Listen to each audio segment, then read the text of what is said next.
Hi. Um, if you haven't seen my first video, my name's Mike, and I discussed in it the starting of addictions in my life, my early teen years. Um, at this point, I've left my parents' house and gone into the Army. Before going any further, I kind of want to give a idea of some things that happened that I didn't realize until later on.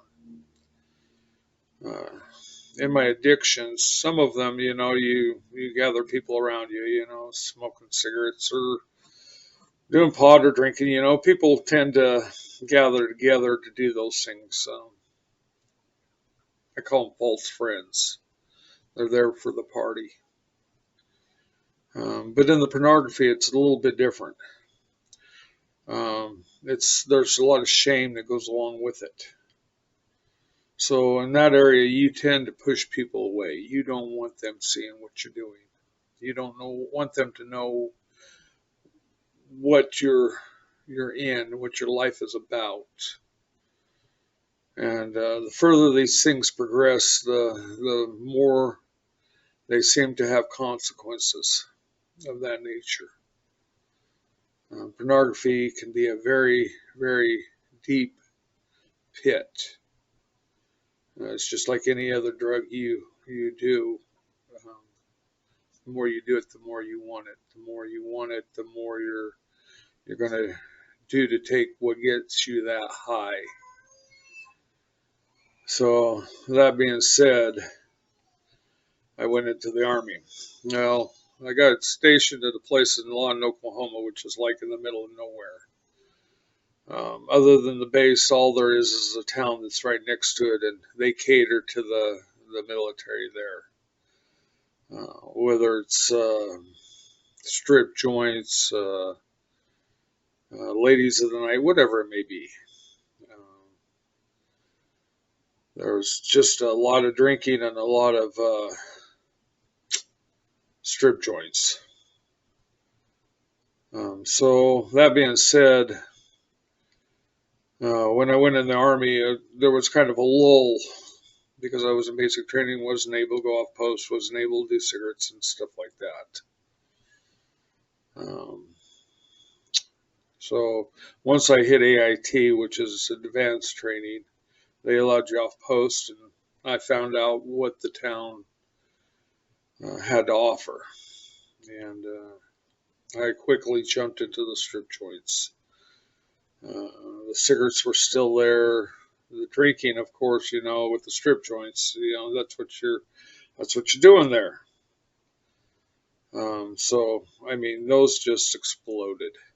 I mean, they just, my waking time that I was not on duty was either down there or sleeping. You know,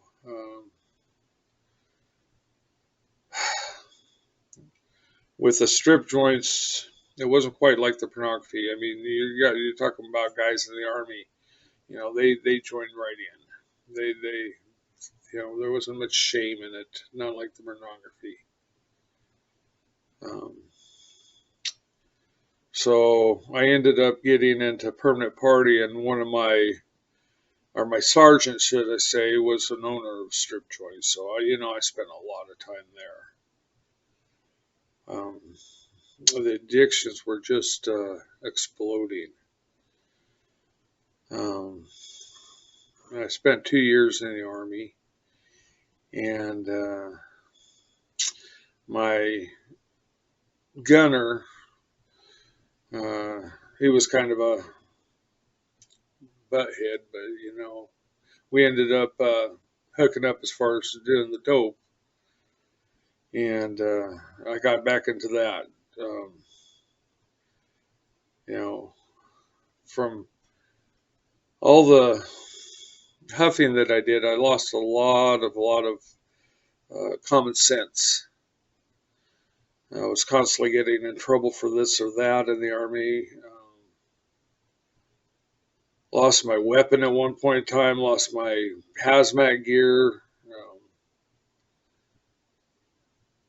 So we got into the pot, and we were even smoking while we were out on bivouac. I mean, that's how bad it was getting. I just that I was really given over to the sinful nature. If it was available, I would do it. Um, we finally got caught.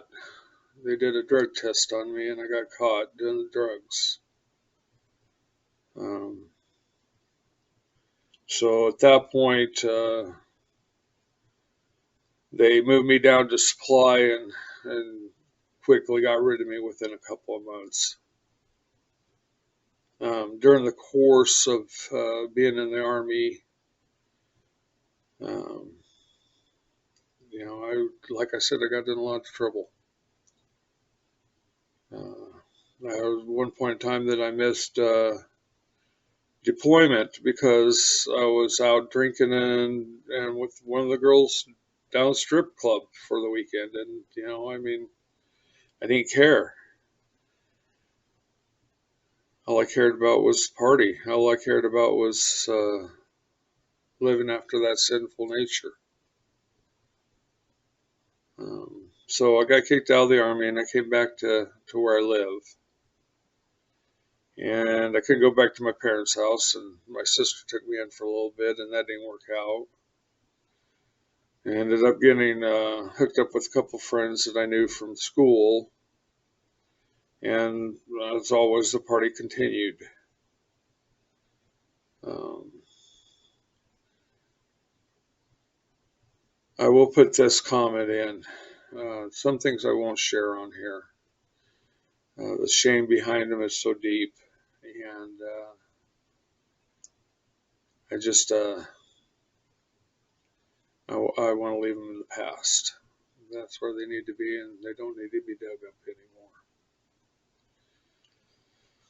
So I was partying out with my friends and that wasn't taking me anywhere. I was working here and there and doing the dope, and you know, in the course of things, I started trying different things. I tried acid, started on that. Did it one time with my friends,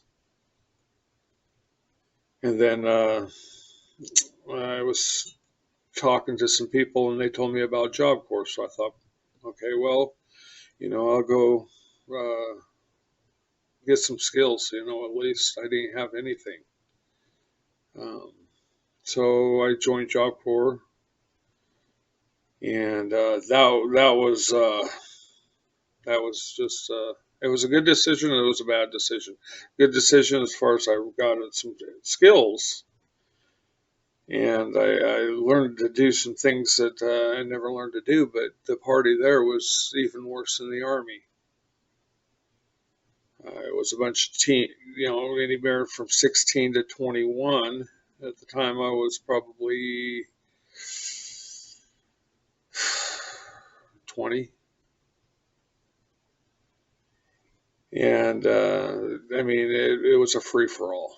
It was drinking, sexual relations between students.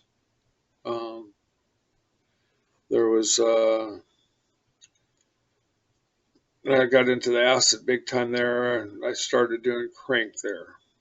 And I got into those pretty good.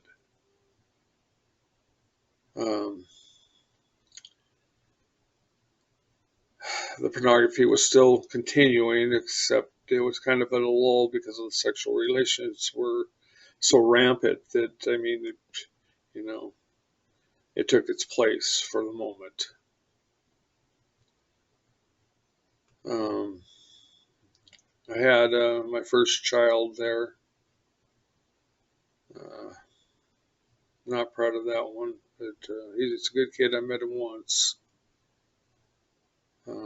As always, the drugs and the alcohol and the sexual uh, promiscuity took precedence in my life. It had me bound in chains, and I was in prison. Um, was a prison to my sinful nature, to the addictions. So I finished off Job Corps and moved on there from back to Yakima. And when I got back to Yakima, I met some new friends, and I got into coke. Pornography was pretty rampant at that time. Um, it just kept continuing to spiral, So um, 9 years, 10 years into my addictions, one thing that comes along with addictions is, in this life, you know what you need to do, but with addictions, you choose not to do them, and you choose to follow after those things that are destroying you. And you start getting a hatred for yourself for after a while. I mean, if you got any kind of conscience in within you, you start hating the things that you do. I know there's a lot of people out there that don't believe in the Bible, but there's a verse in there that really um, that brings this out. It says, "The things that I want to do, I do not do, and those things that I do not want to do, those are the things I end up doing." And for a lot of us, that may be the case. I wanted to do what's right, but I was bound by my sins. I was bound by my addictions. I kept doing those things that I hated to do. My inner man hated to do them. My flesh, I'd follow after them faster and faster and faster every time I'd run to them. So there was a kind of a self-hatred there for not doing what I needed to do, but doing those things that I didn't want to do. So at that point, I got back from the Army, and I started working at a first CAD job, and then did an internship, and then I went to work for another place. And I lost that job because of my drug use. I'd be out partying all night and this and that, and not eating because of the coke, and then I'd get to work and I was hungry, and they had one of those boxes where it's they put it out there. You give them the money for it into a thing, and you take your candy. It's just something they did at work, and my money was dwindling because of the coke use, and so I wouldn't pay for it. And no brainer me throwing the candy wrappers in my wastebasket. It didn't take too long to figure out who was doing it. So I lost that job, and I went to work at a gas station. Um, at that point, I met my future wife. She was hanging out with some of my friends and that I did coke with, and as soon as I met her, I knew I loved her. Well, what I thought at that point was love. But we were together for a little while, and then I ended up moving down to Utah. A friend down there from Job Corps had a position open at that company he was working for, so I went down there and started working. And me and my future wife, I'll say, we split directions.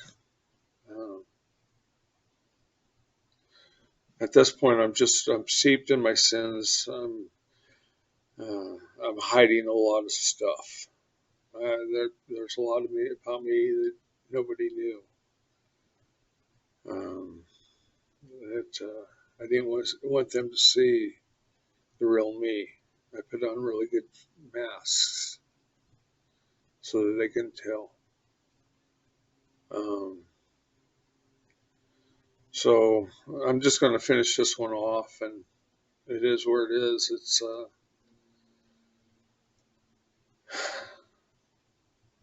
one thing about addiction is I always tell my kids this now. Don't be willing to start anything that you're not willing to make a habit, because anything you start can form a habit.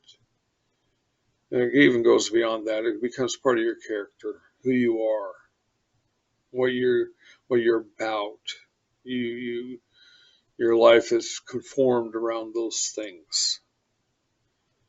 Again, the Bible says, "Don't be conformed to this world, but be transformed by the renewing of your mind." And my mind was set upon those things that were destroying me, destroying everything about me, destroying my life.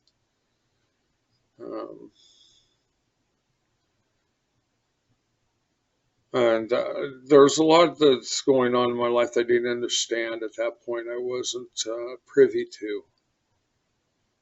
So I'll talk about those more later on in the next couple of videos and explain what I'm meaning. But I thank you for joining me, and I know that there's probably not much that's getting out of this other than seeing a life that's spiraling out of control, and I just thank you. You have a good day, and God bless you guys. Bye.